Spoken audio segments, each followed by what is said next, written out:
اردو کہانیاں۔ آج کی کہانی کا عنوان ہے ادھورا لمحہ۔ وہ دن شاید عام سا ہوتا اگر اسٹیشن پر وہ آخری ٹرین نہ رکی ہوتی۔ مریم ہجوم میں کھڑی تھی، ہاتھ میں چھوٹا سا خط دبائے ہوئے۔ اس کی آنکھیں بار بار دروازے کی طرف اٹھ رہی تھی، جیسے کوئی پل بھر میں آ کر سب بدل دے گا۔ اچانک سیٹی بجی، دروازہ کھلا اور احمد سامنے کھڑا تھا۔ دونوں کی نظریں ملیں، لمحہ رک گیا۔ احمد کے لب ہلے، میں آیا ہوں مگر دیر سے۔ ٹرین دوبارہ چل پڑی، شور بڑھا اور مریم کے ہاتھ سے خط نیچے گر گیا۔ اس کاغذ پر صرف ایک ہی جملہ لکھا تھا، اگر تم نہ آئے تو یہ ہماری آخری کہانی ہوگی۔ مریم کے آنسو بارش کی بوندوں میں گھل گئے۔ وہ چاہتی تھی وقت تھم جائے، مگر وقت ہمیشہ سب سے بے وفا ہوتا ہے۔ احمد بھیڑ کو چیرتا اس کی طرف بڑھا، مگر ٹرین کے دروازے بند ہو چکے تھے۔ وہ صرف شیشے کے اس پار کھڑا دیکھتا رہ گیا۔ مریم نے دل تھام لیا۔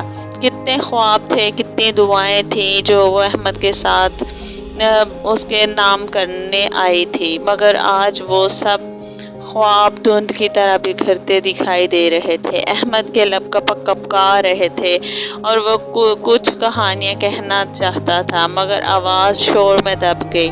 یہ محبت کی کہانی عام نہیں تھی۔ دونوں ایک دوسرے سے بے پناہ محبت کرتے تھے، مگر حالات ہمیشہ بیچ میں دیوار بن جاتے۔ کبھی خاندان کا دباؤ، کبھی فاصلوں کی مجبوری، کبھی وقت کا بے رحم ہاتھ۔ دونوں بار بار جڑتے، مگر قسمت بار بار توڑ دیتی۔ احمد نے ایک بار کہا تھا، محبت کبھی مکمل نہیں ہوتی مریم، یہ ہمیشہ ادھوری رہتی ہے تاکہ انسان اسے یاد رکھ سکے۔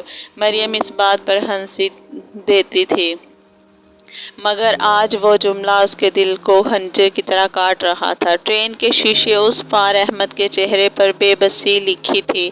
مریم کے اندر ایک طوفان تھا، مگر ان کی آنکھیں بند کر کے ایک فیصلہ کر لیا۔ وہ جانتی تھی کہ محبت صرف پاس ہونے کا نام نہیں، کبھی کبھی محبت چھوڑ دینے کا نام بھی ہوتی ہے۔ ہاتھ اس کے قدموں کے پاس بھیگا پڑا تھا۔ شاید یہ دونوں کی کہانی کا خلاصہ تھا، ادھورا لمحہ، ادھورا وعدہ، ادھورا خواب۔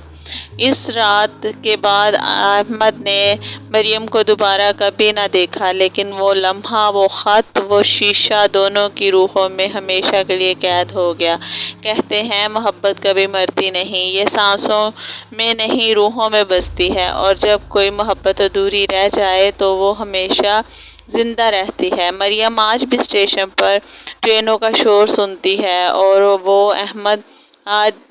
احمد آج بھی اپنے خوابوں میں اس لمحے کو دہراتا ہے جب اس نے کہا تھا، میں آیا ہوں مگر دیر سے۔